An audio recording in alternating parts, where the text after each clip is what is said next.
In the brutal and unforgiving world of boxing, legends are forged not only under the bright lights of championship nights, but also in the dimly lit gyms where sweat, pain, and raw talent collide. Among the countless stories that surround the rise of Iron Mike Tyson, one stands out: an emotional tale told by Irish heavyweight Joe Egan. It's the story of a sparring session with a 17-year-old Tyson. A session so fierce, so overwhelming, that Egan admits, "He made me cry." The year was the early 1980s. Mike Tyson was still a teenager, but his reputation had already begun to ripple through the boxing world. Trained under the legendary Cus D'Amato, Tyson had developed a fighting style unlike anything the sport had ever seen: ferocious speed, devastating power, and an unshakable will to dominate. Joe Egan, an Irish-born boxer with a decorated amateur career, had moved to America to pursue his dream of becoming a professional fighter. Through connections in the boxing community, he found himself training in Catskill, New York, home of the young prodigy, Mike Tyson. For Egan, this was an opportunity to sharpen his skills against one of the most feared up-and-comers.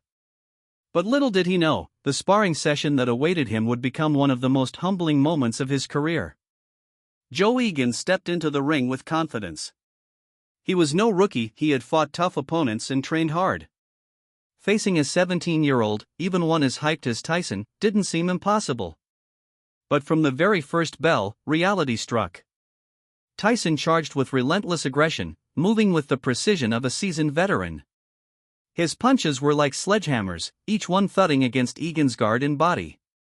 The sheer force shocked him. Egan later admitted, "I had never been hit so hard in my life.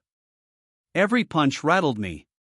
He was just 17, but it felt like I was fighting a fully grown champion. Round after round, Tyson unleashed his fury. What made him terrifying wasn't only his power, but the speed and accuracy with which he delivered it. He cut off the ring, trapped his opponent, and punished Egan with combinations that seemed endless. Egan tried to fight back, throwing jabs and hooks of his own. But Tyson absorbed them like they were nothing, pressing forward, breaking down his opponent's defenses. At one point, the barrage was so intense that Egan felt utterly helpless. The pain, the exhaustion, and the realization of Tyson's extraordinary talent overwhelmed him. He confessed, "I broke down in tears. I wasn't crying from fear, I was crying from frustration. No matter what I did, nothing worked. I couldn't stop him." It was a moment that defined not only Egan's respect for Tyson, but also the aura of invincibility that surrounded the young fighter. This sparring session highlighted something deeper: the genius of Cus D'Amato's philosophy.